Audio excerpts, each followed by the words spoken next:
দু একদিন ধরে তোজো আবার একটু লেট করে ঘুম থেকে উঠছে, ওই জন্য কি হচ্ছে সকালবেলাটা ভালোই লেট হয়ে যাচ্ছে ঘুম থেকে উঠতে ওর। তো যাই হোক, ওই জন্য ঘুম থেকে করে একটু কষ্ট হচ্ছে, ওই জন্য যেতে স্কুল যাওয়ার সময় একটু তাড়াহুড়ো লেগেই যায়। তো চলো, গুড মর্নিং। আজকের দিনের শুরুটা কিন্তু এইভাবেই হয়েছিল। তোজো চোখ খুলতে পারছিল, পাচ্ছিল না, 7:45 বেজে গেছে। তারপর আমি ওর হাতে দিয়ে দিলাম ব্রাশ, আর ওকে একটু হাসানোর চেষ্টা করছিলাম। তো যাই হোক, এত ঘুমের ঘোর, হাসছে তবু আর কি, তবু ব্রাশ নিয়েছে, বারণ করছে না, কান্নাও করছে না। তো যাই হোক, আমি ওই দিকেও ব্রাশ করতে করতে ওর স্কুলের ইউনিফর্ম টর্মগুলো রেডি করে নিয়েছি, ইস্ত্রি করে সমস্ত কিছু নেওয়া হয়ে গেছে, দেখতে পাচ্ছ এখানে। তো যাই হোক, প্রথমে এখন স্নান করিয়ে আনবো, ব্রাশ করিয়ে স্নান করিয়ে দেবো। ঘুম থেকে উঠিয়েই জানি স্নান করাতে নেই, কিন্তু কিচ্ছু করার নেই, আজকে লেট হয়ে গেছে। ওইদিকে ওকে স্নান করিয়ে এনে রেখেছি, আর এখানটায় দেখো আমি এখানে শাক পাতাও তুলে এনেছিলাম, দুধ গরম করেছি, তোজোর ছাতু ভিজিয়েছি, ওইদিকে ভাত হচ্ছে। তো যাই হোক, এখন চলে এসেছি তোজোকে রেডি করতে। আর রেডি করতে বলতে ওই ক্রিম লাগানো, টুক কাজল দেওয়া, বডি লোশন দেওয়া, আর বিশেষ করে যেটা ওডোমস লাগানো। ওকে প্রচণ্ড মশা কামড়ায়, আমার মনে হয় প্রত্যেকটা বাচ্চাকেও ভীষণ মশা কামড়ায়।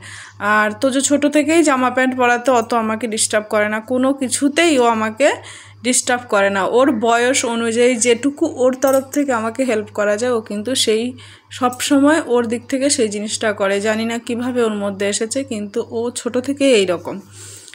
কখনো আমি ওকে জামা প্যান্ট পরাতে বিরক্ত হইনি, আমার মনে হয় না, খুব কম, রেয়ার কোনো কিছু নিয়ে বিরক্ত হয়েছি। তো যাই হোক, সকালবেলায় আজকে কিছু শেয়ার করিনি স্কুল যাওয়াটাওয়া, তার কারণ হচ্ছে ও কিন্তু আজকে ভীষণ কান্না করেছে, বাসে যাবে না একলা। তারপর হচ্ছে আমরা দিয়ে এসছি ওকে বাইকে করে, আমি আর ওর বাবা গিয়ে। তো যাই হোক, বাচ্চাদের মন মাঝে মাঝেই কিন্তু এরকম হয়।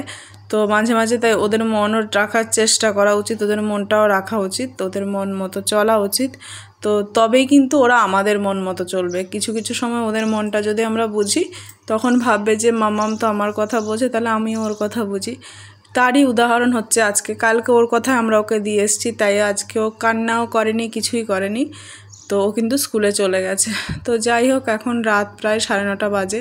তোজোর বাবা খেয়ে দিয়ে চলে গেছে ডিউটিতে, নাইট ডিউটি ওর। আর তোজো এদিকে কার ওয়াশ করছে জল দিয়ে, আর আমি এদিকে শাক কেটে নিচ্ছি। ওই যে কালকে সকালবেলায় আবার সেই ডিউটি শুরু হয়ে যাবে। তো যাই হোক, আজকের ব্লগটা একদমই ছোট্ট করে দিয়েছি, কেননা ভিডিও করিনি, তার কারণ সকালবেলায় তোজো কাঁদছিল, তো সেই দিক থেকে আর কিছুই করা হয়নি। তো যাই হোক, চলো, তো যখন লিখছে, 1 লেখা শিখেছে খুব সুন্দর করে, সেই 1টাই লিখছে যেখানে পাচ্ছে সেখানে। ও একটু লেট করে লেখাটা শিখছে, পড়তে খুব ভালোবাসতো, লিখতে ভালোবাসতো না। তো তাই আজকে নতুন করে লেখার প্রতি ভালোবাসা হয়েছে। রাত 3টে বাজে তখনও ও লিখছে। তো যাই হোক, কিছু করার নেই, আজকে যখন ওর ইচ্ছে ও লিখুক। হ্যাঁ, একটু লেট হবে, সকালে উঠতে একটু কষ্ট হবে, তবু অ্যাডজাস্ট করে নেব আমি আর আমার